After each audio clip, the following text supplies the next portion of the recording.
Welcome back to everybody's favorite series where I restore an old 60s surfboard and you all tell me what a horrible person I am for doing it and that it was fine the way that it was.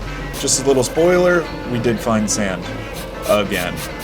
So here's the board. It is a 1960s Challenger Eastern board, just a classic 60s pig model. This board is really, really cool. Challenger always did these cool lambs, and this one is no different with the big Starburst logos all over the nose of the board. It's got a classic 60s D-fin, an incredible tail block, this beautiful triple stringer, and I'm really excited to get working on it.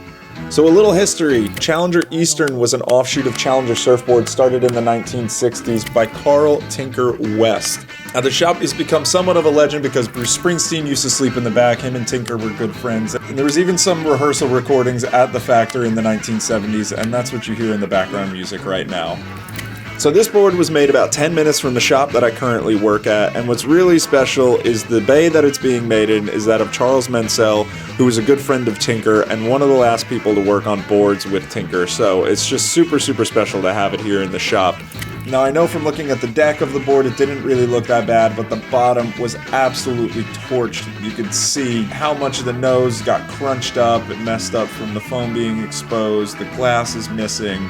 So our work started with delambing the board as much as we could with compressed air and then grinding down the rails until we just started to hit the foam so we'd be able to peel both sides like a clamshell.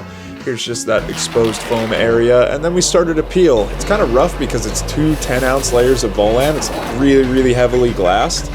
But, slow and steady, we finally got it all off. The bottom was a lot easier because it was already so unbelievably delambed.